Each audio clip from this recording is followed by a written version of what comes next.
Dozокко каалаганын азаптайт. Алла эч кимге көз каранды эмес. Эч кимден коркпойт. Эч кимге должен эмес. Жараткан Алланын мойнунда эч бир милдет жок. Allah subhanahu wa ta'ala kudreti çeksiz, kudreti güçlü. La yushriku fi hukmihi ahada. Allah özünün hükmünde bir önü da şerik kılmaydı. Bir paygambarda dağı, perişteni dağı, insan cindi dağı şerik kılmaydı. Kadırı mutlaksa, kazınası çeksiz, ilimi çeksiz, rayımı çeksiz. Allah subhanahu wa ta'ala. Adam balasına жашоо берет сыноого. Ölüm берет сыноого dedi. Эми жашоо менен өлүмдүн ичинде бардыгы сыноо. Жашоо менен өлүмдүн ортосу бардыгы сыноо. Аллази халакал маут вал хаят лияблувакум айюкум ахсану амала. Алла Тааланы таныгыңар келсе, ал ушундай зат өлүм менен жашоону жаратты. Силерди сынаш үчүн. Эмнеден сынайт бизди Алла Таала? Ар бирибизди сынайт экен. Эмнеден сынайт? Жакшы амал кылабы, же кылбайбы? Болду ошо эле сынайт. Жакшы амал кылабы, же кылбайбы? Жакшы амал деген эмне десе, ага биз пайгамбарды жиберебиз. Силерге көрсөтөт жакшы амал эмне экенин. Жамал амал эмне экенин андан да эскертти. Пайгамбар только жакшы эле амалды айтып, бейишке кире турган эле амалды айткан жок. Дозокко бара турганды дагы айткан. Андан эскертип берген. Ушундан этияттан кыла. Бул жаман амал, Аллага жакпаган амал, Алланын ачуусун келтире турган амал, Алланы наразы кыла турган амал. Ахиретте дозокко жетелей турган амал. Сактан кыла. Хадисте келет.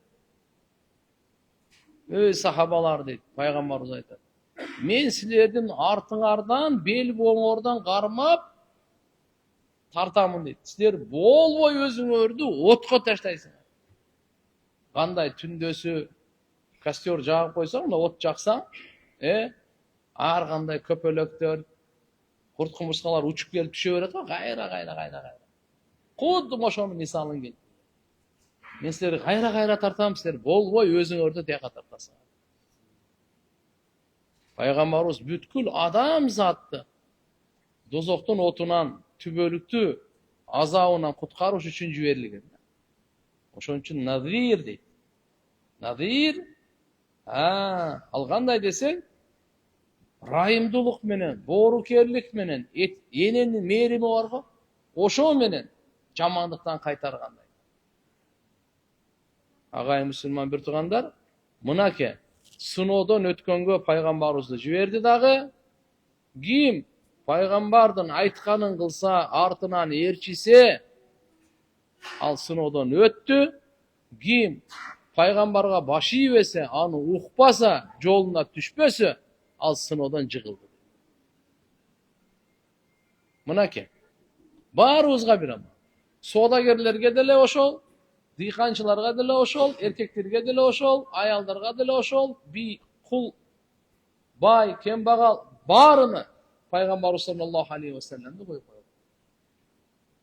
Ар бирибиз пайгамбарыбызды карап, өзүбүз сырткы келбетибизди дагы, ички дүйнөбүздү дагы, сыпатыбызды дагы, каалообузду дагы, ниетибизди дагы, жашоо багытыбызды дагы оңдой берейин.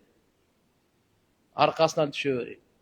Пайгамбарыбызга жакындаган сайын Алланын райымына, бакытына, бейишине жакындай берейин.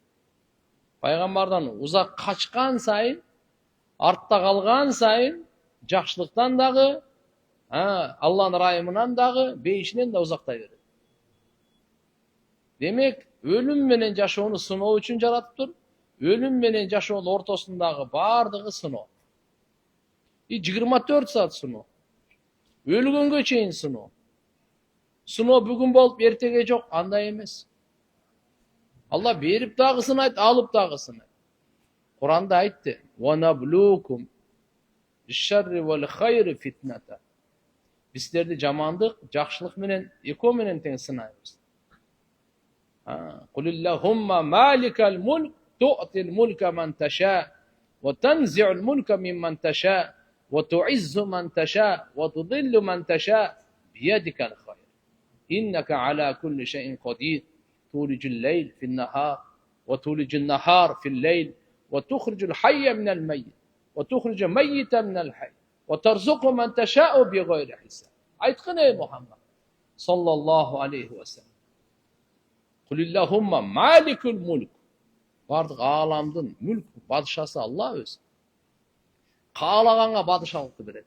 Каалагандан бадышалыкты алып коет. Tu'til mulka man tasha. Кимге кааласа бадышачылык, бийлик, өкүмдарлыкты берет. Wa tanzi'ul mulka mimman tasha. Кимден Алла кааласа, андан алып салат.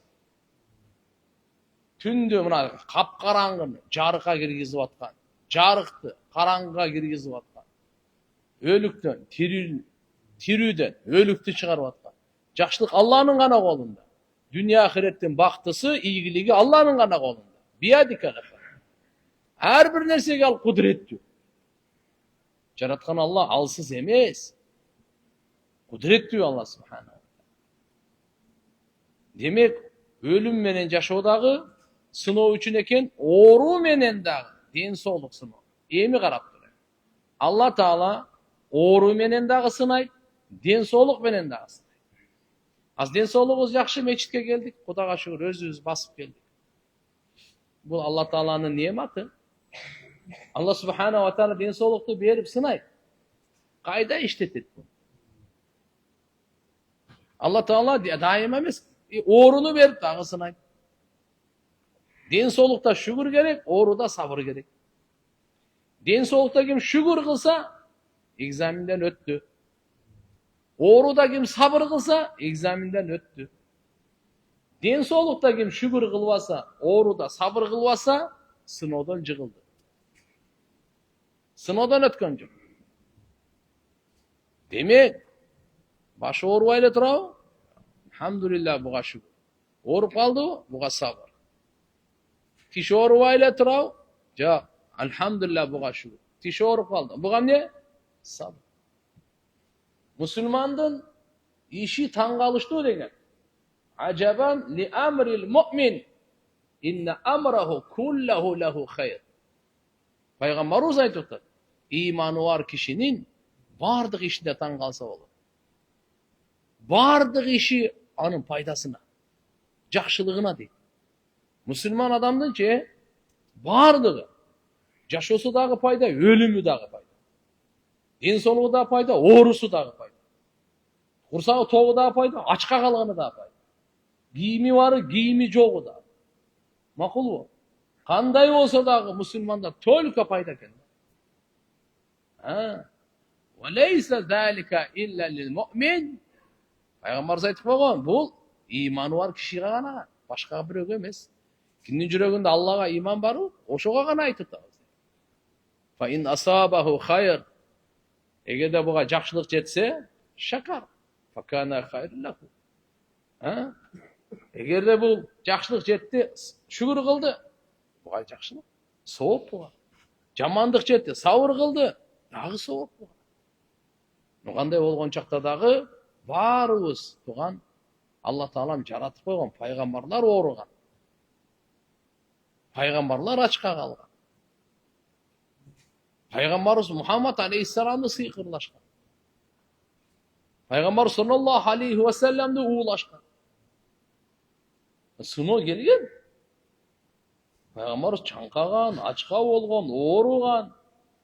Бардыгы эле адам баласынын башына келген нерселер бардыгы эле. Кандай болгон чакта дагы Agayın Müslüman bir tuğanlar, oru Allah'dan sorabашыбыз керек. Buru gelip kalsa, bu Allah'ın rahmatı. Allah'ın çoğun rayımı. Bu gelet konok kaldı. Buru getet, bardı gününü çok kılıp getet. Geli öyle oşak alıp ketmeydi şu. Allah жақсы imanı var adamlarga, Allah orunu beret. Duaların kabul kılış için, özüne jakındatış için. Жаман sıfatları жоқ kılış için. Жақшы sabırdı, gayrattı, çıdamkay. Ушундайларды бериш için Allah Subhanahu darajalarda beriş için oru berет. Жөнөкөй эмес. Мына бүгүн дагы буюрса, мынакей хадистерибиz ошо боюнча. Абу Саид Худри радыйаллаху анхудан риваят, Пайгамбарыбыз саллаллаху алейхи ва салламдан укканын айтып атат. Пайгамбарыбыз мындай деген экен: "Хамсун ман амилахунна фи яумин катабахуллаху мин ахлил жанна." 5 нерсе var. Kim bir günde oşo 5'öne amal kılsa, Allah anı beşliklerinin katarından жазып koyar. Demek bu 5 amal Allah'a jagat eken. Oşon üçün Allah özü razı olgun beşti bularga buyurup atar. Oşo 5 amal kaysı eken? Birincisi, man ada maridan. Kim oğrulunu ziyaret kılsa. Ana. Oğru adamdı ziyaret kıl koyuş gerek. Uşul kılgan işiniz Allah'a jagat eken. Oğru adamdı ziyaret kıl. Tanıganга деле, tanımaganга деле, sizge жақшылық kılganга деле, kılbaganına деле, sizge жамандык kılganına, nabarot kiyedi, sizge жамандык kılgan da ziyaret kıl koysoңuz, bu совсем bölек нәрсе. Her kim kıla alбайт. Her kimnin жүрегі бугайт, күчү жетпейт bu. Demi жетпейт, дәрмәни, духу жетпейт. Кыйын, бирок даража сообу башкача.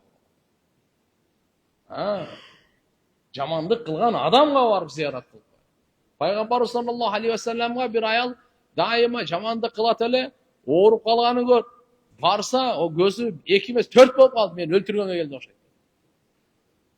Пайгамбарыбыздын берди: "Эмне болду? Ооруп калдыңызбы?" Ай Алла. Ой, карайын, күн сайын ошо жамандык зыян кылат эле. Исламдык пайгамбардын кул мүнөзү менен исламды кабыл алган. Пайгамбарлардын жүрөгүндө кек сактоо деген жок да. Bizde hazır en жаман oğru kek saktamay olup kaldık. Uşu menen güreşköndün atı çoğun cihad. Kek saktaganды çıkaş gerek. Жөн çıkpaydı. İlaç gerek. Dua kılış gerek. Oşonun giyimdi kek saktap atsanız, oşonun ömürün tilеңiz. Tilinizden çıkpasa dağı süylöңüz. Den soluğun tilеңiz, ırıskısın tilеңiz. Anan kek çıkar. Ana жөндөн жөн кек чыгып кетпейт. Ар бирибизде бар. Адам баласында бул келип турат. Менет кылсаң кетип турат. Менет кылбасаң үйүлө берет. Сени кыйнай берет. Бул сенен кетпейт, кабырда деле кетпейт. Ахиретте деле кетпейт. Бул кыйнайт. Кек кыйнайт. Құдай сақтасын, момент болып қалса, жамандық да қылып қойшы мүмкін. Учур табылбай қалды, мүмкіншілік шанс болбай қалды, жамандық қыла албай қалды. Бирок ошо кекменен кеттиң, сени кыйнаган бойдон кетет. Ал однозначно өзүнүн жайында турат. Бирок кокустан момент келип калган болсо, сен кек сактап жүргөнсүң да, ошону чыгарасың да. Вот ошондо тигиге дагы зыян кыласың, өзүңө дагы зыян кыласың. Bu dünyada ziyan kılasın. Ahirette ağa ziyanı yok.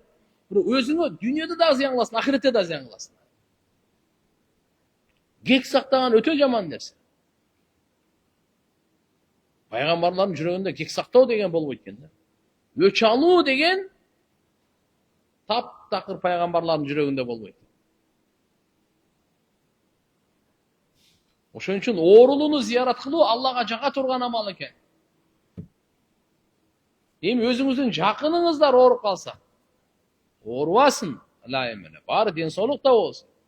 Бирок жаман айтпай жакшы жок. Ооруну жашырсаң өлүм ашкере кылат деген кыргыздын жакшы сөздөрү бар. Адам баласы болгондо ооруйт эми. Дайыма эле ден соолукта жүрө бере. Кээде ачка болот, кээде башка болот. Бирок Алла Тааланын мээримин караңыз, ырайымын караңыз. Адамдын жашоосунун жалпысын алганыңызда оору күндөр өтө аз. Көпчүлүгү ден соолукта өтөт да. Эмне үчүн? Пенде малсыз, ибадат кылбай койбосун. Жакшы ибадат кылып алсын деп ден соолук берсе, биз кутуруп атабыз да. Ошо ден соолукту каяка иштегет дегенди билбей, кутуруп атабыз. Ибадат кылбай, тойдо отурсак 5 саат отурабыз, ашта отурсак 5 саат отурабыз. Бир Алланы эстеп койбойчу бир зикир, кой намаз убагында окуп алайын деп. Ден соолукту алуу үчүн берген эмес эле Алла Таала. Ойносун, гүлсүн, тамаша, каткырсын, жыгылганга чейин жесин, жеп атып ооруп калсын деп берген жок эле ага. Алланын неаматын биз бүгүн туура эмес иштеткенибиздин себебинен кайра өзүбүз кыжаалат болуп атабыз. Демек, оорулууну зыярат кылуу Аллага жаккан амал экен. Алла разы боло турган амал экен. Ар бирибиз ушуну Алланын разычылыгы үчүн ооруларды зыярат кылып коелу, өзгөчө жакындарыбыз. Ата эне, аял, бала чака, тууган уру, кошуна коло. Бирок кылсак Алла үчүн кылайын. Экинчиси, ва шахида жаназа. Жаназа. Демек, жаназага. Жаназаны угуп калсакчы, бараңыз. Мен кээ бирлерди билем, тооба мен Алла мени кечирсин. Ушундай жакшы мухсин, жакшылык кылгандардын жаназасына мүмкүнчүлүгү бар болуп туруп барбай койгондо мен жүрөгүм аябай кейиген. Мен жакшылык деле кылган жок, мүмкүнчүлүгү жок, андай деле тааныш эмес, барбай калдым мындай. Бирок анын жакшылыгын көрүп, анын чайын ичип, пайдасын алып, ошондой болуп эми дүйнөдөн өтүп кетти. Жөн эле бар болуп, мүмкүнчүлүгү бар болуп, барбай эле койду. Билбейм мунун адамгерчиликтиги каякта калды. Анан акыры узатканга хотя бы ошол ошончо жакшылыгын көрдүк эле барып жаназасына туруп, бир дуасын окуп, бир топурак таштап койгонго күч жетпейт. Мындай дагы өтө пас адамдар болот, угуп койбосун. Ошондойлордун катарында болуп калбайлы. Демек, жаназага катышкан амал Аллага жагат экен. Буга бейиштик деп Алла Таала жазат экен. Мусулмандын акыркы сапары. Болуп бүттү, көрбөйсүң ошо бойдо. Болуп көрбөйсүң. Бүттү, көрбөйсүң аны. Кайра кал. 1 жылдан кийин да 10 жылдан көрбөйсүң, болду.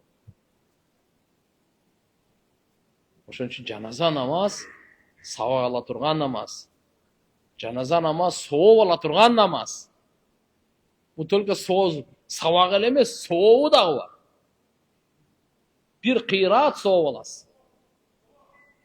Хотя бы мисалы, сабак албасаңыз дагы барып катышып койсоңуз сообун алып келесиз. Бир кыйраат канча дегенде Ухуд тоосунан чоң деген. Бир риваятта Ухуд тоосундай деген. Ухуд деген тоо бар. Пайгамбарыбыздын шаары Мадина Мунавварада эң чоң тоо. Машалла. Ошондой сооп алат деген жаназага катышкан. Ва сома йауман. Андан кийинси кандай? Орозо кармаса дейт. Бул дагы Аллага жага турган амал экен. Алла үчүн орозо кармады. Нафил орозону айтып атат. Фарызго фарыз ага жетүү мүмкүн эмес. Нафил орозо. Өзгөчө 1-4 күндөрү. Өзгөчө ай толгондо 13, 14, 15 күндөрү. Пайгамбарыбыздын бир айы дагы, бир аптасы дагы орозосу өтпөйт. Биз Рамазанда эле күтүп отурабыз го. Казаны кармап берип коеюн деген ой деле жок го бизде. Будда биз иншалла бизге ошо 100 жашайсыз деп сертификат берип койгондой жашап атабыз. Казаларды тез бериш керек. Каза намаздар тез окуш керек. Жашоого ишенбең. Чырайыңызга ишенбең, байлыгыңызга ишенбең, бийлигиңизге, мансабыңызга ишенбең. Ден соолугуңузга, жаштыгыңызга ишенбең. Алданып каласыз. Ошон үчүн кимдин мойнунда каза намаздар болсо, капа болбоң, мен катараак айтып атсам. Сиздин пайдаңыз үчүн айтып атам. Башкалардын нафилдерди тияк-бияк оюн күлкүнү токтотуп туруң дагы. Тез ошо футбол көргөнгө кеткен убакытка каза окуңуз. Оюн күлкү тамаша концертке барган убактына каза окуңуз тез. Кимдин ороза, Рамазан казалары болсо, кармап бериш керек тез. Күчтүн барында, ден соолуктун барында кармап коюңуз да. Ороза туткан демек Аллага жагымдуу амал бул. Дейиштик адамдардын амалы. Алла субханаху ва тааля Кур'ан-ы Каримде айткан: "Кулу вашрабу хани'ан бима аслафтум фил айямил халия." Бейишке кирип аткан адамдарга айтып атат: "Мына эми жегиле, ичкиле, жыргагыла, рахаттанып жеп ичкиле." Эмнеге? Бу дүйнөдө бош ашказан өткөрбөдүңөр беле? Ошонун ордуна дейт. Бош ашказаны эмне экен? Бош күндөрү, орозо күндөрү деген сөз. Айямил халияны муфассириндер, сахабалар, табииндер тафсир кылган орозо кармаган күндөр деп айтат. Бош күндөр деген мааниси ашказан бош. Тамак кирбейт, суу кирбейт. Алла Таала айтат, ошону иваз, ошонун ордуна бейишке киргенде эми жегиле. Эми рахаттан. Ошондо да Алла Таала бизге жеңил кылып койду. Жөн эле күндүз эле алмаштырып койдук, түн менен күндүз. Саардыгыбыз бар, ифтарыбыз бар. Эч кандай кыйын эмес.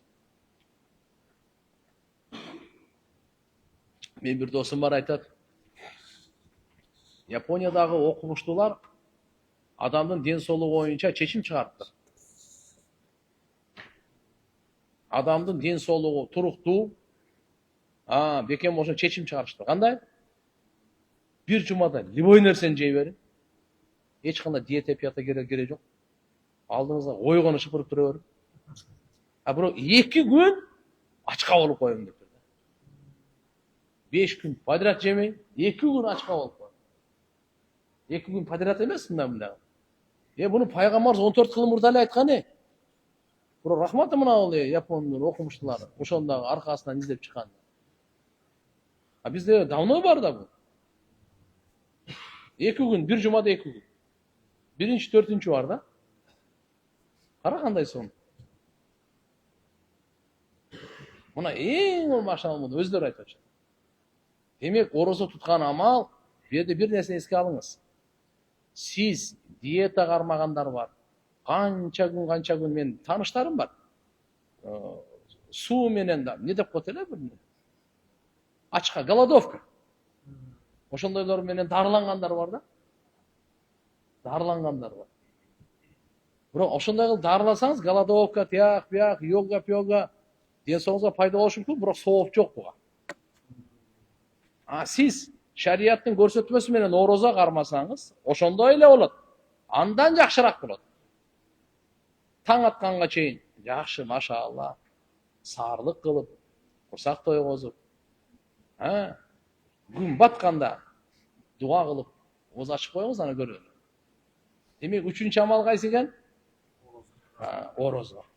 Андан кийин вараха илал жум'a. Жумага баруу дейт. Жума намазга. Аллага жаккан амал экен. Алла ошо кишини бейиштиктердин катарына кошкон амал экен. Жумага баруу. Жума намазга баруу. إذا نودي للصلاة اليوم الجمعة فاسعوا إلى ذكر الله. Азан айтылды жума күндөгү сразу Аллахтын зикри хутбасында шашылган. Одарул бай соданы ташта dedi. Ташта dedi. Жуманын азаны айтылдыбы? Сода эми адал сатып, адал алып атсаңыз да марам болуп калат. Аллахнын буйругу келди ташта dedi. Ошо каршы чыгып атасыз сиз. Азыр эми сооданы токтотуп туруп, Аллага жалынып жалбырай турган, Аллага шүгүр кылып, Алланын фарызын аткара турган убакыт. Анан кийин жуманы окуп атканды бүткөндөн кийин болду, эми фанташиру фил ард. Алланын жолу эми жер бетине таркагыла. Ырыскысын издегиле. Отура бербегиле. Алла буйрук берип койду, карачы кандай сонун. Демек мусулман адам качан ырыскы издейт, качан ибадат кылат, Алла Таала өзүнүн буйругу менен чектеп коет. Ырыскы издесек дагы Алланын буйругу деп издейбиз. Намаз окусак дагы Алланын буйругу деп намаз окуйбуз. Сооданы ташта десе Алланын буйругу деп таштайбыз. Сооданы кылгыла десе Алланын буйругу деп кылабыз. Ушунун аты ислам, ушунун аты ийман. Жүрөгүмө жаккан үчүн эмес, напсим каалаган үчүн эмес, Алла буйруган үчүн. Мына Алла Таалага жаккан амалдын бири, бейиштиктердин катарына жазыла турган амалдын бири вараха илал жум'a, жумага бар.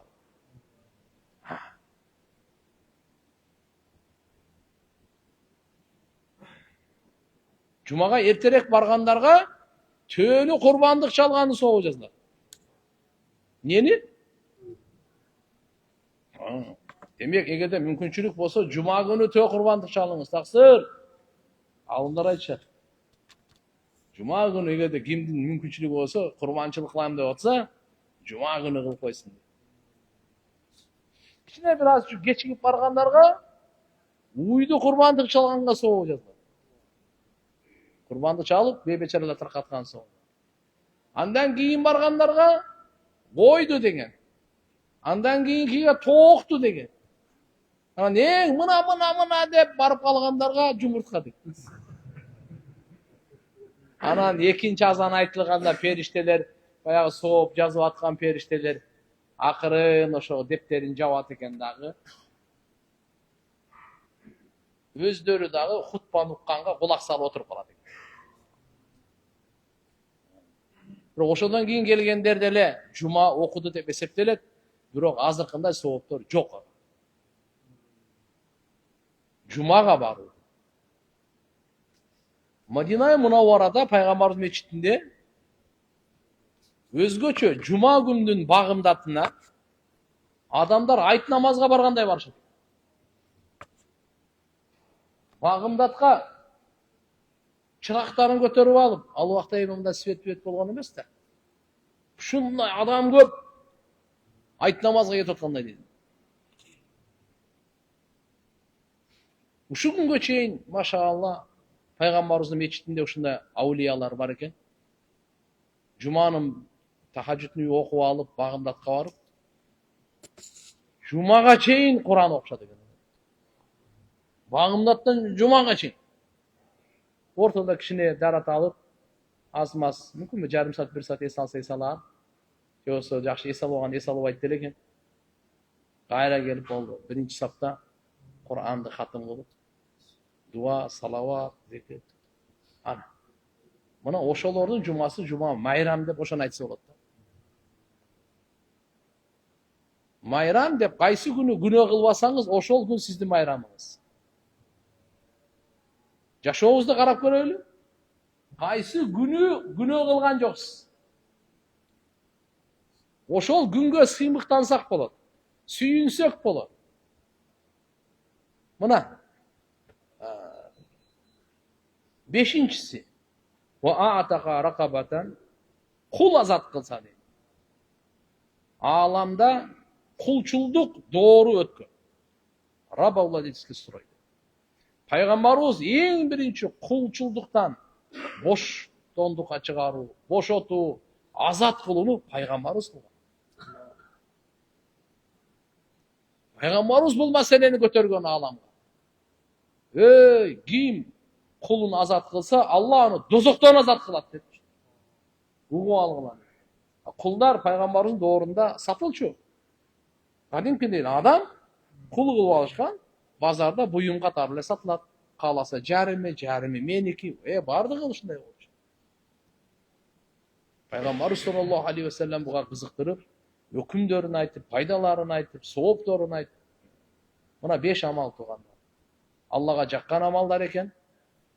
Ушудан үлүшүбүз болсун. Oğruluğunu ziyaret kılın. Canazaga katışın. Orozo tutu. Andan kim ne dedi ki? Cumaga. Anan? Kul azap. Emazı kul azap kılганга kul деле жок, Кудайга шүгүр. Бирок ошого жардам берип койсоң, карызынан кутулганга буйурса, мына соопту алып отура бересиң. Толук куткарганга күчүң жетпесе деле, көп түкүрсө көл болот. Мен 500 берейин, сен 100 бер, 200 бер, 300 берейин, 400. Канча күчүңдөн барбы? 1000 бир. O bir adamdan elhamdülillah çok kacet yuttu falan. Abu Said Hudri radıyallahu anh rivayet. Peygamber sallallahu aleyhi ve sellem ayet. Udul marda vettabi'ul cenaiz tudakkirukum al-ahira. Ravahu Ahmed ve İbn Hibban. Oğrullarda ziyaret kılıp turgula. Canazaga barıp turgula. Ahirette sizlerge estetip turatu şu deyip. Oğrulu adamı görgöndө sen dagы ahirette esteysin. Canazaga barganda ahiretте esteysin. Demek uşul sıfatlar bizge ahiretте estetip turgan en çoğun paydası da. Peygamber söz aytkan, murda men sizlerdi kabırlarda ziyaret kıldan tıygan elem. Emi kabırlarda ziyaret kılıp turgula. Ankeni sizlerge ahiretте estetip turat. Zuru kuburakum. Kabırlarыңарды ziyaret kılıp turgula.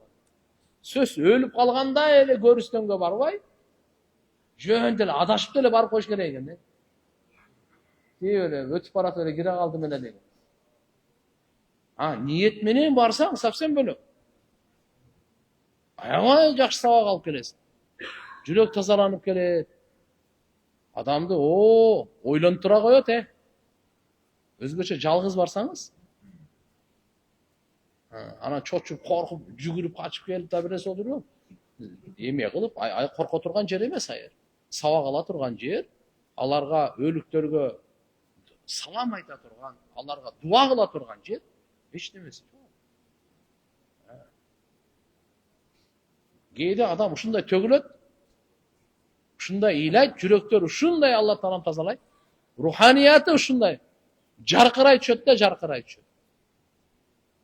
Namazga beken bolbogon beken bolo kalat. Dünyaga aç göz bol toyup ayatkan toyup kalat. Günölөргө kızıgı жүрөктөн azayat. Bu sizin utuğunuz. İşenip koyunuz sizin utuğunuz. Eğer ahiret eske gelip günödөн toba kılıp kalsanız ölümde istegende. Dünyaga aç gözlüğünüz azaysa günölөрgө болгон жүрөктөгү kızıgı tömöndösö bu utuk bul. Öte çoğun utuk.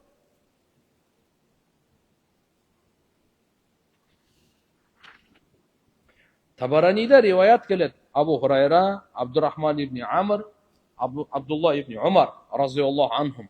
Bardığı rivayet getirir şu. Peygamber hadiste etken, "Men maşa fi haceti ahihil muslim, adallahullahu bi khamsati ve seb'ine elf melek yed'ûne lehu ve lem yezel yehûd fi'r-rahme hatta yafruga." Kim bir Müslüman bir tuğanın kacetin pütürgöngö çoğu vassa, Allah anı 75.000 perişte menen kölökölöt etken. 75.000 perişte. Ağa dua kılışat eken. Jana al, Allah'ın rayımında bolotken, oşo kacetti pütürgöngö çeyi. Oşon pütürgöndö ele adegele bolup tursa, Allah'ın rayımında bolot. Fayda faranga, eğer de oşo pütür pütse, kataballahu lahu haccatan ve umratan, Allah'a acılıktı cana umratın soğun ceza. Bir Müslümanın kaceti. Çoğu vasıp koyunuz. Çoğu cürüp koyunuz. Canında turup koyunuz. Karmaşa koyunuz. Alışa koyunuz. Berişe koyunuz. Gönlünün götüre koyunuz. Bir Müslümanın kaceti. Prosto mına hadisler eskiye gelmeye kalat da. Kılayın deyiz barız. Eşke çıkanlara çok bol kalat var. Kana o şey esizde. Demek bu hadisli gün sayın okudurgan hadis. Ölgön göçeyin okudur. 75.000 tamaşa emes da. 75.000 perişte men Allah Teala göre köledir. Жана ал ар бири сиз үчүн дуа кылат. Жана ошону кажети бүтүргөнгө чейин чогуу жүрүп койсоңуз, Аллахтын райымында чөмүрүп турасыз. Яхуду фир рахма деген. Кажетим бүтүп калды, эмне болду? Сен да үйгө кет, мен да үйгө кет. Алхамдулилlah. Алла ажылык менен умраны согуп берип кетирет деп. Эмне деген керемет.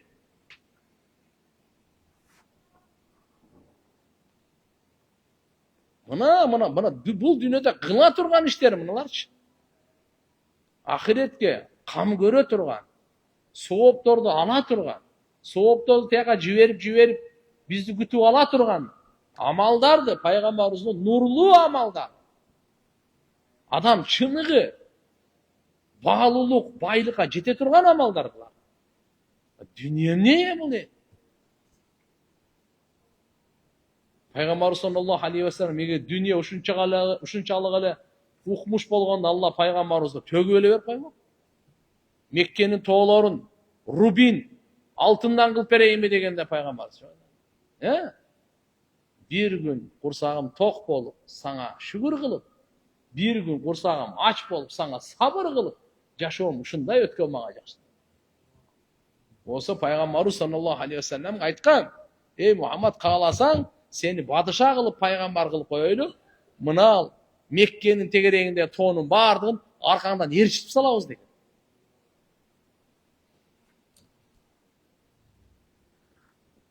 Бирок пайгамбарыбыз бизге нурлуу амалдарды алып келди. Ар бирибиз кыла алабыз. Бир жерде айтыңыз, ушул жерде акча айтылды деп айткан жок. Акчасы бардын ишиби же, жашоосу бардын ишиби. Бир жерде айтылган жок. Сен депутат болсоң мындай болосуң. Президент болсоң мындай болосуң. Бай болсоң мындай болосуң. Министр болсоң. Баарыбыз кыла ала турган амалды айтып койду. Ошон үчүн бактылуу болуш үчүн кембагалдын бай болгонун кереги жок. Бактылуу болуш үчүн байдын кембагал болгонунан кереги жок. Бай болуп эле бактылуу болсоң болот, кембагал болуп эле бактылуу болсоң болот. Проблема жок. Просто жашоого пайгамбарыбыздын амалын алып келиш керек. Байлар алып келсе байлар. Пайгамбарыбызга саллаллаху алейхи ва салламга кембагал сахабалар келишти. Я Расулаллах, бул байлар бизден алдыга өтүп кетти даражада. Буларда акча бар экен, садака берип соопторду кырып атат, алып атат. Пайгамбарыбыз айтты: "Мен силерге ушундай амал айтайын. Ошолорду кылсаңар, алардан өтүп кетесиңер." Мейли деди, карачы амалга кызыктырат. Кандай амал? Subhanallah, Elhamdülillah, La ilahe illallah, Allahu akbar. Ötüp ketesiniz. Söyledi. Kembagallar bardығы bunu başladı. Emin baylar da ne bak, kıyın. Jönökay adam bay olmaydı da. Uğup kalsa gerek burası. Alardağı zikirdi başladı. Peygamberimize gayra geldi kembagallar. Ya Resulallah, bu baylar sadaka verip öyle jönüne oturuşta ele, bulardı siz bizge vergen zikirdi. Bular dağı başladı dedi. Peygamberimiz aytты, бұл эми Алланын айкөлдүүлүгү кимге кааласа берет, жарыша бергиле dedi. Эми Алланын бергени dedi. Ошон үчүн бай адамдар дагы, элиталар жумшак төшөктө жатып алып зикир кылган Аллага аябай жагымдуу. Алла пайгамбарыбыз баарына ушундай немелер айткан. Бир нерсени угуп коюңуз, пайгамбарлардын көпчүлүгү кембагал болгон. Sahabalardın köpçülüğü kembagal olgan. Beyiştin dağı köpçülüğü kembagalda. Baylar dağı var. Birok bay menen kembagal eko imanı amalı birdey olsa, beyişke girgende kembagal 500 yıl murda girer. Bay esep, tiyak, nematlardan atçotların berip bitkönge çeyin 500 yıl ötedi. Бұл қайсы? Екотен бейішке кіреді. Иманы бар. Екотен ибадаттары дағы бар. Мақұл бұл. Иманы дағы бар, ибадаттары дағы бар. Еконын тек, кембағалдың дағы, байдың дағы. Бұл дүниеде бірақ мына кембағал. Құрсағы тойып жашаған. кийими бүтүн болбой жашаган, жетип жетпей жашаган. Буга Алла Таалам байлыкты берген. Ушундай эки адам барса, пайгамбарыбыз айткан, 500 жыл кийин кирет деген болбайт. Демек тугандар, байлыкта, кембагалдыкта, бактылык, бактысыздык жок. Бактылык, бактысыздык иманда. Иманы барбы? Бактылуулук бар. Иманы жокпу? Ага бактылуулук жок. Эми угуңуз эмне деп атат? Wa man 'ada maridan adallahu Allah bi 75,000 malak la yarfa'u qadaman illa kutiba lahu bihi hasana wa la yad'u qadaman illa hutta anhu sayyi'atun wa rafa lahu biha darajatun hatta yaq'uda fi maq'adihi wa idha qa'ada ghamaratuhu ar-rahma fala yazalu kadhalik hatta idha aqbala haythu yantahi ila manzil. Birinchisi, musulmon adamning qajetini bitirganga cho'g'i basib qo'ysangiz, 75,000 perişte Allah Teala sizge gölök öğretip salat dedi mi? 75,000 perişteni sizin arkanızga joldop salat dedi mi? Alар bari siz için dua kılat. Özgöçe kajeti bütkөнгө чейин siz rayımdılıktan Allah'ın rayımda çömülüp turasız. Elim nede kim oğruluğunu ziyaret kılsa ağa da 75,000 değil. Kança mı perişte? Üstü жақта туғандар кичине Құранды ақырын оқисызбы же тияғырақ барып сабақ болуп тоскоолдук болуп калып атат. Туған. Алла разы болсын иншалла. 75,000 ким оорулууну зиярат кылса 75,000. Ал киши Алла субханаху периште менен көрөтөт экен. Жана ошо 75,000 периште угуп туруңуз. Бул оорулууну зиярат кылган адам путун көтөргөндө бир сооп жазылат экен. Ошо путты түшүргөндө бир күнө кечирилет экен. Бир кадамга деген жок. Көтөргөнгө өзүнчө, түшүргөнгө өзүнчө. Караңчы. Оорулууну зиярат кылган адамдын путун көтөрсө эмне болот дегене? Сооп жазылат. Ошо путты түшүрсө эмне болот дегене? Күнөө бир күнө кечирилет. Плюс бир даража көтөрүлөт. Мынакей хадис. Hatta yaq'uda fi maqadihi. Ziyarat kılıp ошол жерде кичине отуруп туруш керек экен да, шашып эле качып кетип калбай. Кичине зиярат кылып кичине отуруп туруш керек экен. Отуруп турсаңыз, Алланын райымы сиздин үстүңүздөн жаап турат дейт. Канчалык отура берсеңиз, жаап турган бойдон отурасыз. Үйүңүзгө кайтканда, үйүңүзгө барганга чейинки жерге чейин ушунун баары жаап туруп. Фала язалу кадалик. Ошо Алланын рахматы жаап тура берет. Hatta ida akbala açan siz жүздөнүп хайсу ямтахи ила манзили үй жагыңызга жеткенге чейин мына ошонун баарын ала бересиз. Имам Ахмад Анас разияллаху анхудан риваят келтирген хадисте пайгамбар саллаллаху алейхи вассалам айткан: "Айюма раджулин яуду маридан, фа иннама яхуду фи рахма, ва ида қаада индал марид гамаратху рахма." Кайсы эркек оорулууну зиярат кылса, ал Алланын рахматына чөмүлөт. Качан ал Алланын алдында отуруп эле турса, Алланын рахматы ага жаап калат. Кала Анас разияллаху анху айтат: "Факульту я Расулаллах, хада лис-сахих филлади яудул марид, фама лил-марид." Пайгамбарыбыз саллаллаху алейхи вассалам айтып, ким оорулууну зиярат кылса, Алланын райымында чөмүлөт dedi. Отуруп эле турса, Алланын райымы жаап турат. Анас разияллаху сурап атат: "Бул ден соолугу жакшы адам оорулууну зиярат кылса, ошого фазилетти айтып атасыз, баалуулукту айтып атасыз, соопту айтып атасыз. Оорулууга эмне бар dedi. Уңуңуз, оорулууга эмне бар экен? Тухатту анху дунубуху, анын бардык күнөөлөрү кечирилет. Ооруган адамдын күнөөлөрү кечирилет деген. Анан оңуңуз. Табарани ибн Аби Дуния экөө тең риваят келтирет. Ал-Марад вал Каффарат деген китебинде пайгамбарыбыз кошумча мындай деп айткан экен: "Ида маридал абд саласата айям хаража мин дунубихи ка яуми валадат уммуху." Качан пенде 3 күн ооруп калса, ал күнөөсүнөн ушундай таптаза чыгат, анын энеси бүгүн төрөгөн күндөй. 3 gün orusa bir adam 3 gün orusa günödön tazalanıp kalatken uje. Enesi bugün törөгөндө. Bugün raddomda törölgön bala, bugün ene törөгön bala, siz aytыңызчы günö kıldı ошол бала. Бирөөгө жаман ойлодубу? Бирөөнү алдадыбы? Жаман нерсеге басты, кармадыбы? Бастыбы? Бүгүн наристе төрөлгөн. Тап таза да. Кудум ушундай наристедей ол таптаза күнөөдөн таза болуп чыгат. Демек, туугандар, адам ооруп калса, имандуу эле киши болсочу утту да бул. Дагы башында айтып кеткендей, ооруну алдан сурабаш керек. Бирок оору келип калса, чыйпы ичип кетпеш керек. Оору келип калса, сабырдуулук менен туруш керек. Ахнаф ибн Кайс рахматуллаху алейхтин авасынын баласы тишим ооруп атат деп арызданып калды. Айтты, авам баласы 40 жылдан бери менин көзүм көрбөйт, бирөөгө арызданып элек. Сен тишим ооруп атат дейсиң.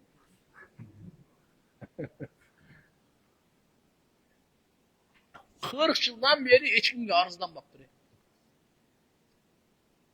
Оорулуу да биз инсанбыз, алсызбыз. Ар күнгө айта беребиз. Ооруп атам, кыйналып атам, өлөйүн деп атам. Сен каякта жүрөсүң?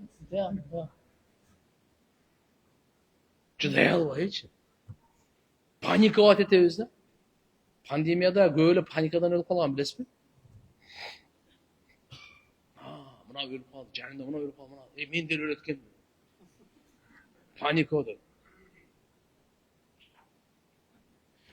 Dinimiz ne aytarız? Keremet da. Anday pandemiya, epidemiya oorunu шылдыңдап, макул бу? Көзгө илбей сактанбагандыкты дагы тыят. Ошол эле кезде паникага учурап калгандан да тыят. Орто жолду карма дейт. Эстек алып айта, мына айта берет ана жугуштуу оору экен, аны тигинткен. Туура. Оору негизи ал жукпайт, Алла бергенге эле келет. Бирок пайгамбарыбыз этияттуулук айткан, биздин ишенимибизди сактап калыш үчүн. Этияттан кыла дейт. Бирок баягында паникага кирген ал. Алла тагдырда жазганын көрөбүз, проблема жок. Сактанган өзүнүн ордунда. Бирок паникага учурап калган бул жакшы эмес. Сактануу өзүнүн ордунда. Аллага жүрөк ишеним бекем коюп, Алладан амандык, афият сурайт. Атак пайгамбарыбыз айткан, мындай эпидемия, ваба деп коет, оорулардагы өлгөндөр шейиттер деген. Сахабалар даже эпидемиядан өлүшкөн. Менмин деген сахаба. Алла Тааланын жазганында баары кете берет. Кандай болгон чакта дагы мына жерде не дейт? 3 күн ооруса, энеси төрөгөн күндөй күнөөлөрдөн таптаза болуп чыгат dedi. Жабир ибн Абдулла разияллаху анхудан риваят, пайгамбар саллаллаху алейхи ва саллям айтты: "Ман ада маридан лам язал яхуд фи рахма хатта яджиса фа ида жаласа игтамаса фиха." Ким орнун зиярат кылса, Алланын райымында ал чөмүлүп тура берет. Отурса, отурду, ошол жака таптакыр башыбыты менен кирип кетет. Райымына. Раваха Ахмад.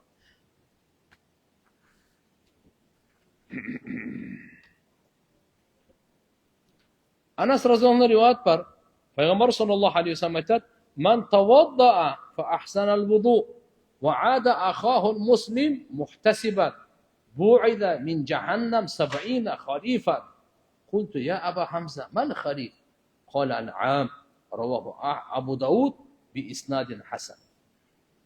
Пайгамбар саллаллаху алейхи ва саллям айтат: "Ким дарат алса, жакшылап дарат алса, андан кийин мусулман бир тууганын зиярат кылса, аны дозоктон 70 хариф узак кылынат" dedi. Андан сурашты: "Ой, 70 хариф деген не десе, 70 жыл dedi. Bir oorulu musulman oorunu ziyaret kılıp koysanız, dozok 70 yıl aralıkka uzar. Kança жылга? 70. Жердің тегерегі бір 40 километрдің немесі да. Bunu самолетті қой берсең тезірек қанша алады? Bir günde tegerim san. Бұл жерде қанша 70 жыл. Bir adep қошып айтып кетті, зиярат алып барыш керек екен.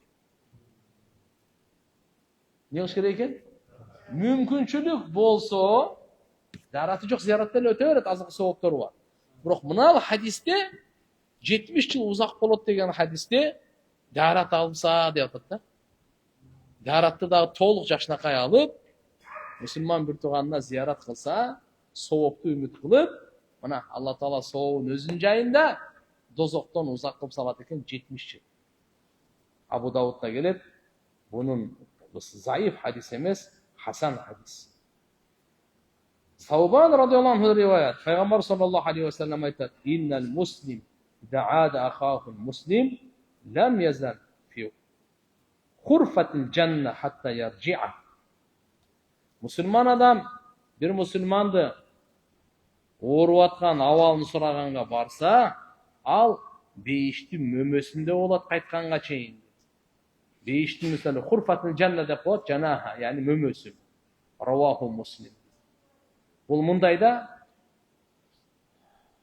орулunu зиярат қылған адам бейіштің мөмесінен алып атқандай сауапты ала береді екен. Уламалар үшін айтып шыққан. Али разиаллаху анху риваят бар. Пайғамбар саллаллаху алейхи ва саллям айтады: "Ида адал муслим ахаху маша фи хирафатил джанна." Bir мұсылман орулу адамды зиярат қылса бір туғанын, ал бейіштің мөмелерінде басып жүреді. Хатта яжлиса отырғанға чейін. Пайда жаласа гамарату рахма. Аны Алланың райымы қаптайды үстінен. Жауап: "Вама мин роджилин яуду маридан мумсиян илля хараджа мааху сабуна алф малак ястагфируна лаху хатта юсбиха."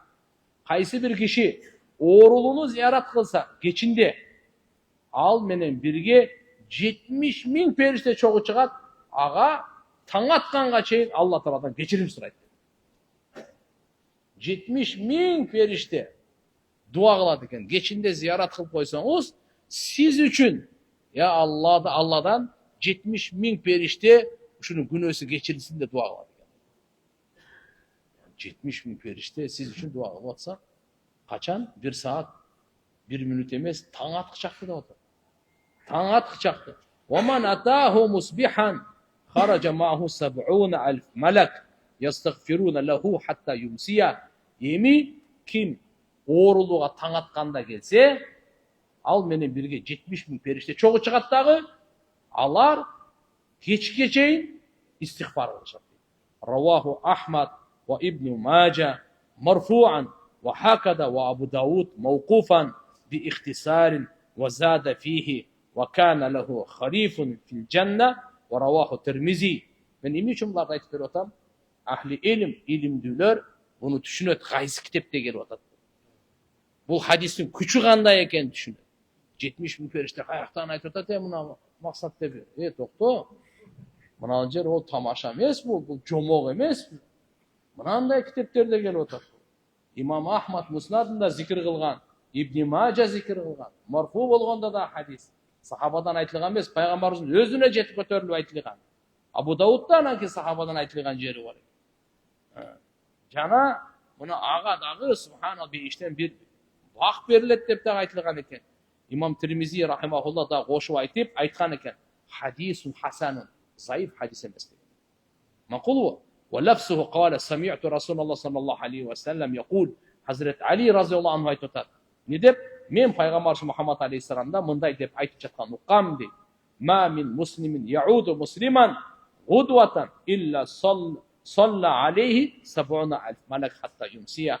Қайсы бір мұсылманды авалын сұрап орып атса, зиярат қылып қойса, ерте менен аға 70 000 періште салават айтады.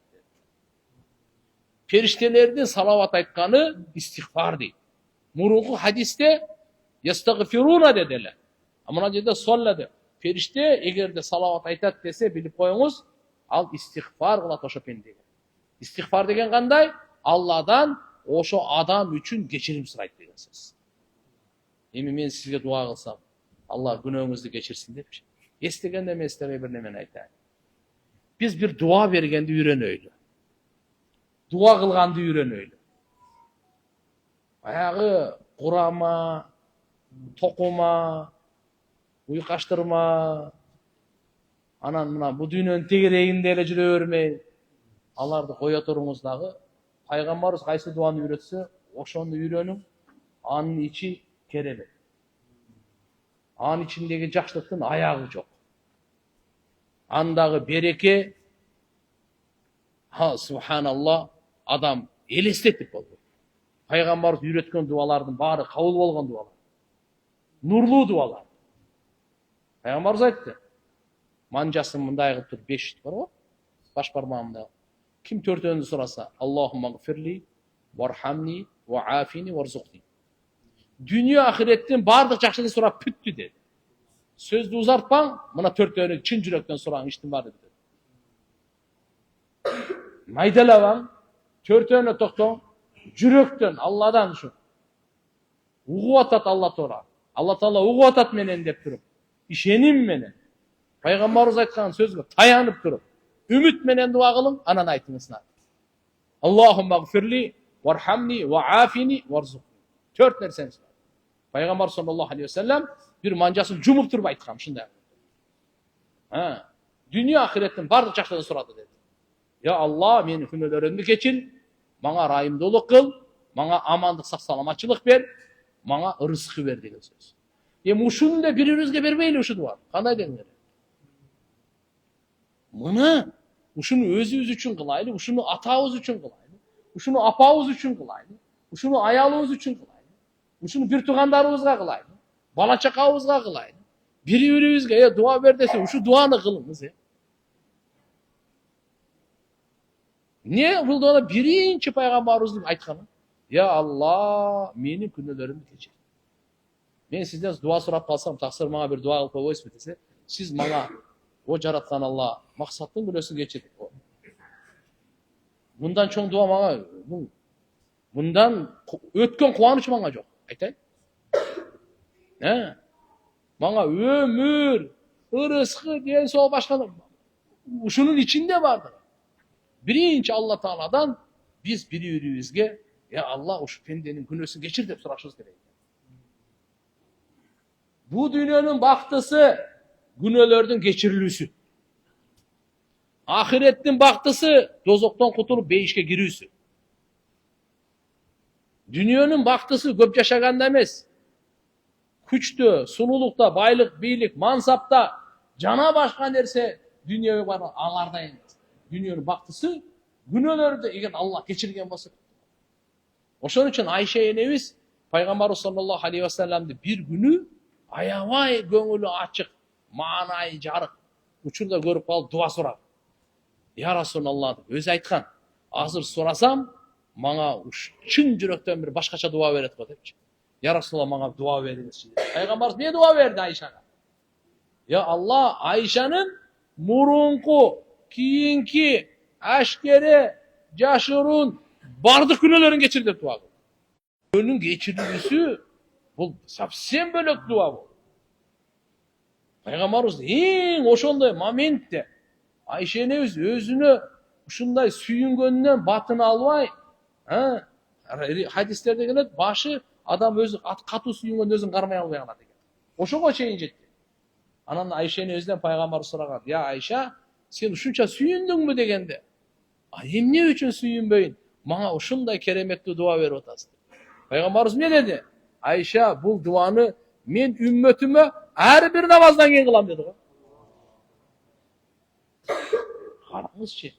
Бизге пайгамбарыбыз ар бир намаздан кийин ушу дуаны кылган экен. Алымдар айтышат.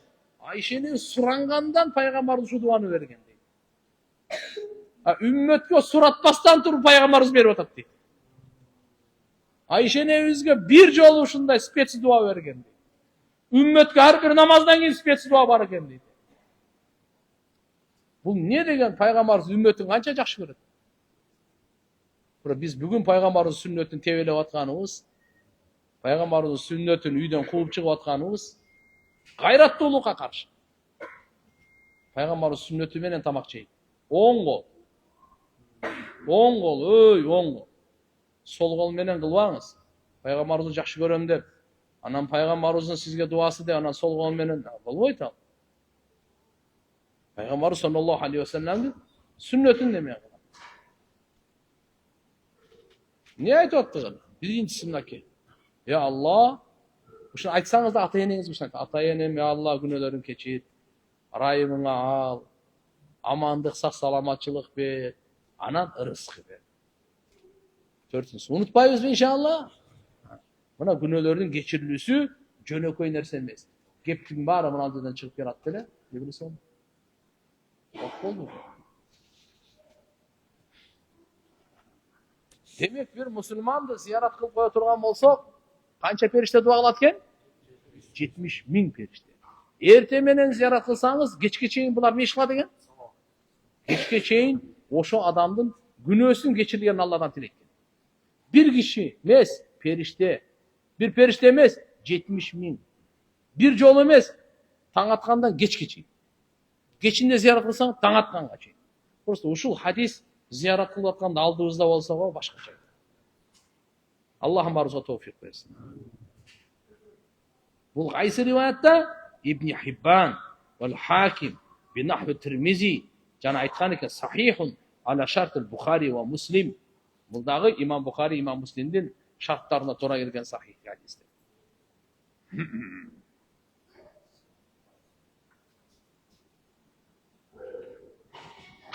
Meyli vaqt bo'lib qolsa. Alloh taolam barimizni amal qilishga tavfiq bersin.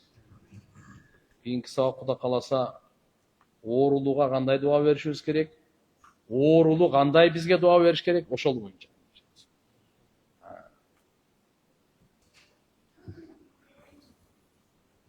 Aytinnat amal qilish uchun aytinnat. Amalды tevfiğini Allah'tan soraylik, қолымыздан келишинче amal kılaylık. Başkalarga da aytaylık. Көп adamlar kavarsız, kavardar kılıp koyuydu. Assalamu alaikum ustad. Wa alaikum assalam. Bizden soru, farz namaz bütkönden keyin turup aralap ketken bu sünnet je bular perişteleri mi? Aşıkça olsa keçirim sorayın. Ne to'g'ri so'rov. Farz namoz bitgandan keyin namoz bitdi. Sünnetlerdi meçitте emas, negizgi sünnetlerdi oku sünneti uyda. Peygamberimiz uyuңөрдү көрүстөн кылып агыла деген. Үйдө farz emas. Al jakta sünnet okulat. Farz nerede okulat? Хорошо. Ошон үчүн аша чаппашыбыз керек. Негизгиси үйдө. Негизги sünnet үйдө барып окуу. Бирок азыркы биздин тоорго муну сала турган болсоң, ал мечитте да окулбайт, үйдө да окулбай калат. Ешке чыкканда сразу 1 сом 2 сом кеттик. Ошо ойдон сүннөт дагы жок, башкасы дагы жок. Атак үйдө окулунат. Бизде азыр алхамдулилла мен бияктан окуйлу сүннөттү, мисалы көбүнчө кайсы? Пешиндин сүннөттөрү, куптандын сүннөттөрү. Проблема жок. Эсептелбей койбойт, окусак болот. Үйдө нафил окуйбуз, тахажжуд окуйбуз. Кейбір адамдар үйінде вообще намаз оқиды. Андай болбойт, пайгамбар айткан. Мейли бул жактан окуйлу. Бирок ошол эле кезде кейбир адамдар азыркындай аралап кишини адепсиздик кылып кеткен, ошолор кишини этиятташ керек. Бизде Орта Азияда сүннөт мустахабтарга бекем амал кылып карманган элдер жашап келген. Namaz bütkөндөн кийин тура калып качпайтын. Намаздан кийин канча зикирлер бар. Канча дуалар бар. Kanча Kur'an okular var. Пайгамбар sallallahu aleyhi ve sellem namaz бүткөндөн кийин жок, сахабалар билесизби кандай эле? Эң эрте келет эле, эң акырындан чыгат. Бул салам берип сразу эле чыгат. Мейли, фарыздык бүттү. Бирок эшикке чыгып сүйлөшкөндүн ордуна ушул жерде кичине зикир кылып отурса болот эле. Пайгамбарыбыздын канча деген хадистери бар. Жаратылып ордунда эле отурган болсо, даже зикир кылбай эле периштелердин дуасын ала берет дейт. Аллахумма гфирлаху вархамху. Хотя бы мына дуаны алып кетиңиз. Зикир кылгыңыз келбесе да. Кээде адат кылып алат адамчы. Кандай? Салам бер, ошо бойдон кетти бана. Эч зикир билген. Сүннөт каякта калып кетти. Ошон үчүн иншалла намаздан кийин, машалла, өзгөчө дуа кабыл боло турган учур. Ким намаздан кийин отурса, намаздын ичиндегидей соопту ала берет дейт. Ошон үчүн иншалла бардыгына айтат элек, өтө зарыл иш болбосо, больницага кетпей эле турасызбы? Самолет менен учуп аткан жериңиз жокпу? Өкмөттө собрание жокпу? Я. Өтө бир зарыл иштер болсо, салам бердиңиз, кете бериңиз, проблема жок. Эгерде зарыл эмеспи, кичине ибадаттарды кылып, дуаларды кылып, анан кетсең билбейм. Бирок ошол эле кезде биз жаман көргөнгө акыбыз жок. Түшүндүңүз жек көрбөйлү, жаман көрбөйлү. Бирок өзүбүз алхамдулилля сүннөткө, дуаларга, мустахабтарга, салаваттарга бардыгына алхамдулилля. Мен Wildberries deyip marketplace'inde tovar satan var. Akırkı drone çabuğundan keyin kampalarda köp tavarın kuyup ketdi. 12 milyon bankrot oldu. Arasında karızlarım var ele. Bana jana işlerimdin oңолушу üçün cemaat menen dua kılıp koyuңузчу. Жашым 22'de. Allah razı olsun. Maşallah 22'de nüveleler satıyoruz buraya. Dronlardı değil mi? Akırkı drone çabularından. Tiyaktan bu. Allah Teala maşallah qarızdan kurtarsın. Hareket kılış gerek. Qarızdan kurtuluğa duaga dağı, kıymal hareket dağı kılış gerek. Allahumma inni audu bika. Peygamberin saklı geçki duaları var. Oşal yerde minel mağrami. Ma'slami, qarızdan da, günöden da sakla degen dualar.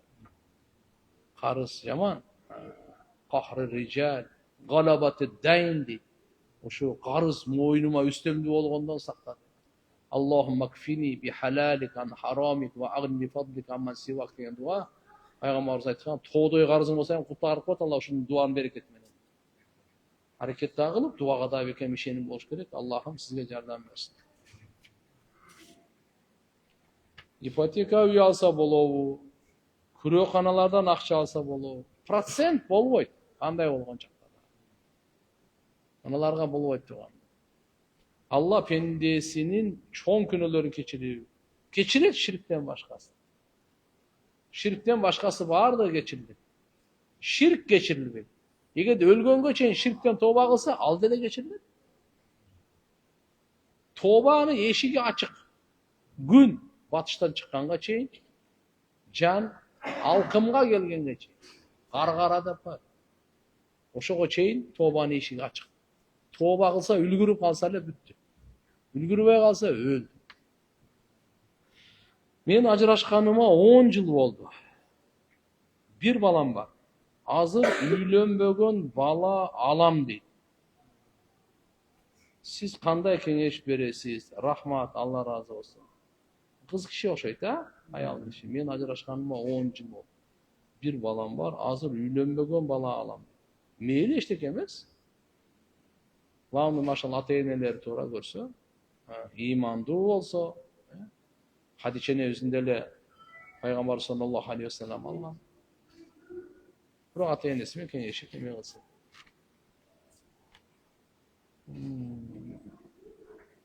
Менде төмөнгүдөй суроом бар. Устаз, мен баламы былтыры медресеге берген.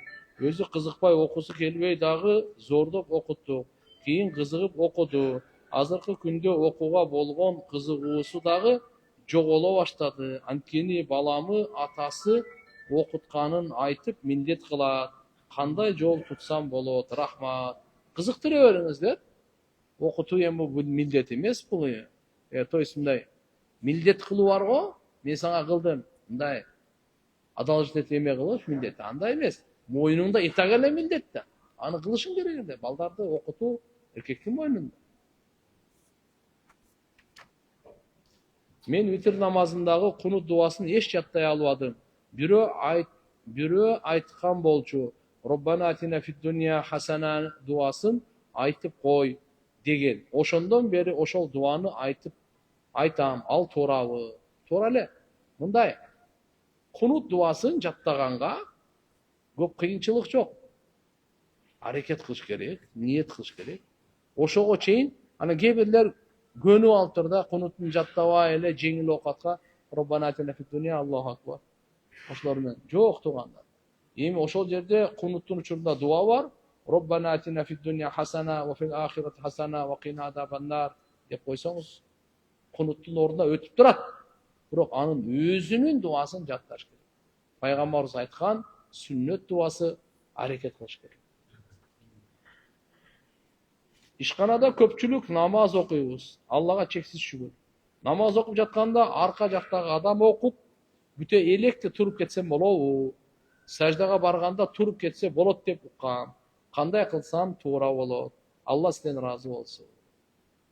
Эгерде сиз окуп бүттүңүз, аркаңызда бирөө окуп атат, алдыдан адам өтүп аткан болсо отуруп туруңуз.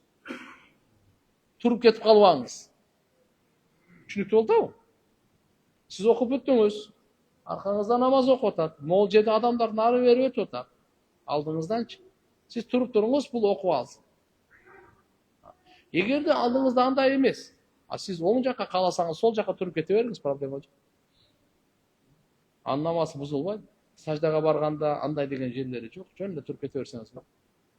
Баягы бир гана сиз сутура болуп туруп берип коесуз. Чтоб себептен пайгамбарыбыз айтканда, bir adam namaz okup atsa, anın aldынан ötkön günü 40 деп койгон. 40 жылбы, 40 айбы, 40 күнбү, 40 аптабы турган жакшыраак эле дейт. Өтпөйчү. Анын күнөөсүн билгенде.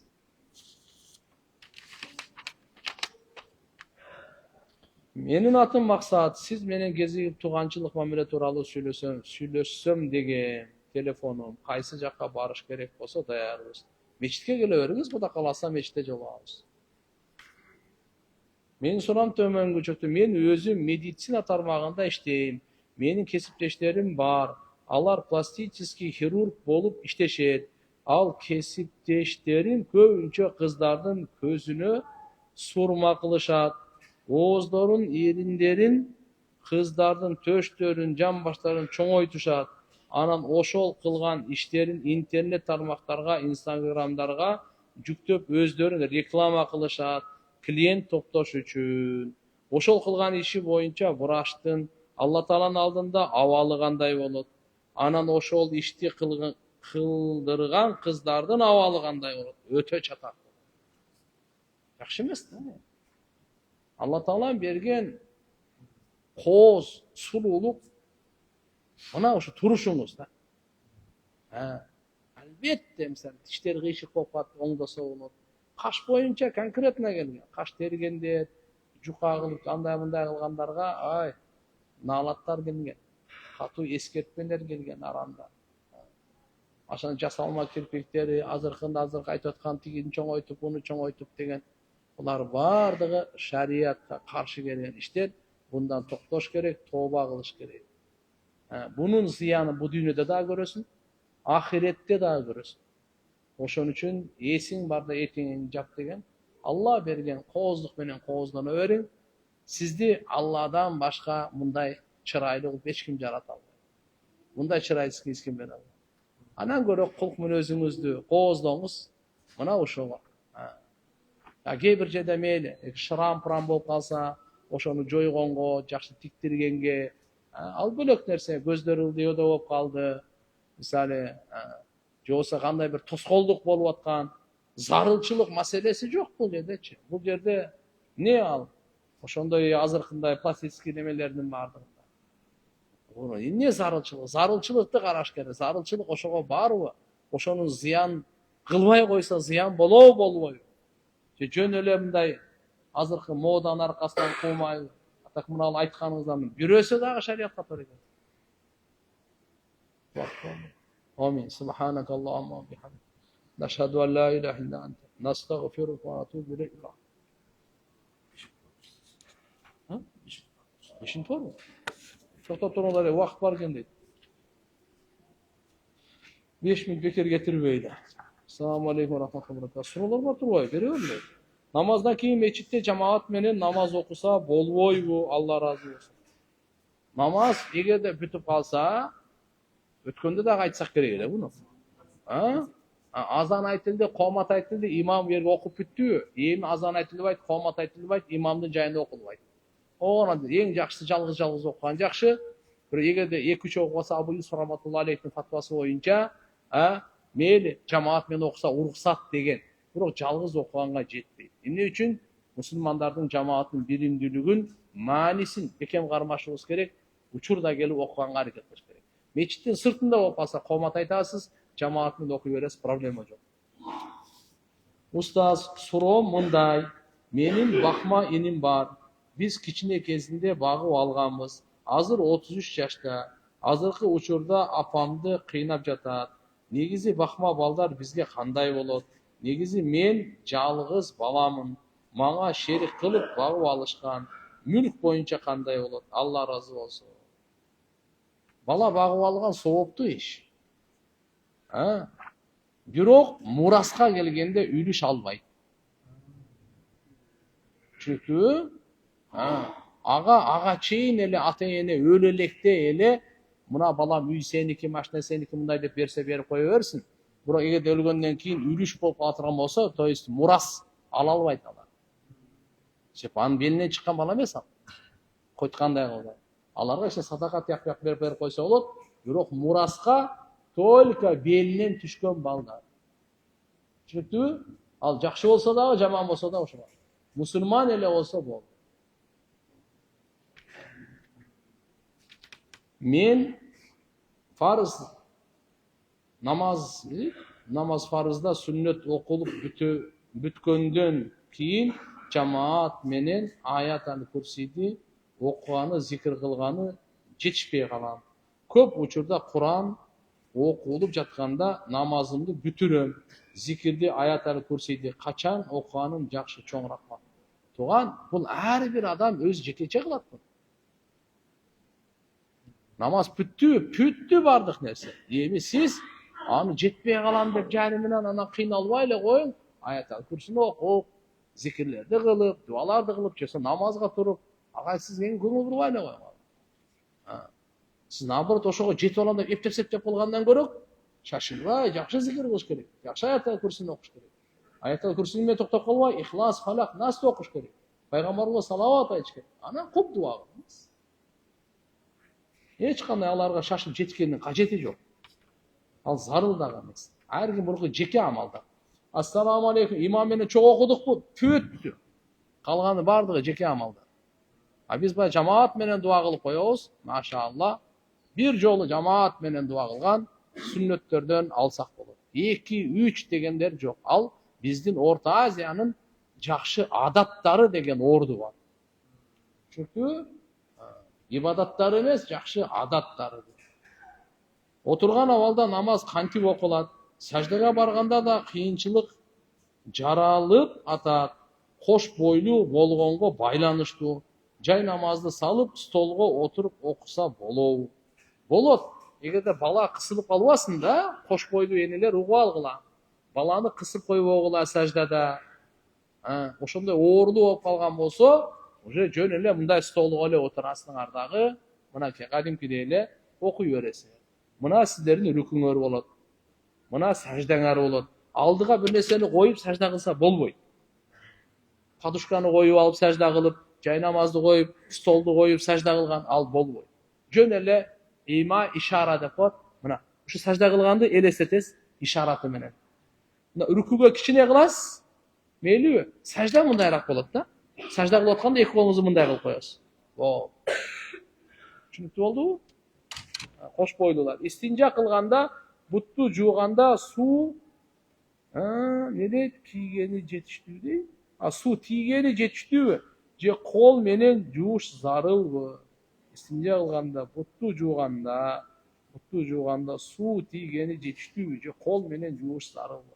Кол менен жууганда мындай болот да. Адам толук ишенимдүү болот. Жана суу менен мындай кылып жүргүзүп койгонуңузда анча же кургак болуп калуу, жетпей калуу деген шек менен ооруп калышыңыз мүмкүн. Ошон үчүн эң жакшысы эле машаа колду аралатып пайгамбарыбыз эмне деген?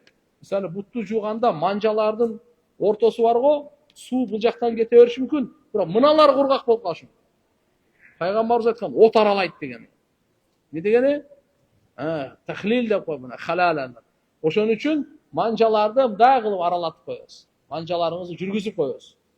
Колдого жакшы эле, колдук ачык да, путтугу көбүнчө кичинекей дагы манжалар бири-бирине жакын болгондуктан арасына суу келбей калат. Ошон үчүн путтукун алдынан, то есть мына путтун манжалары болсо бул жагынан, үстүнөн эмес, бул жагынан, чтоб суу ишенимдүү болсун, суу жетти дегендечи. Ата кеге ким колу жетпесе проблема жок. Мына жактан деле аралатып койсоңуз болот. Бирок самый максат эмне? Ушу эки манжанын ортосунда кургак жер калбасын. Üstüne su жүргүзүп койгондо бул жетпейт. Суу жүргүзүп жетпейт. Убакыт болду. Мына эле бүтүп деле калды. Мыналардын калган экинчиси. سبحانك اللهم وبحمدك نشهد ان لا اله الا انت نستغفرك ونتوب اليك.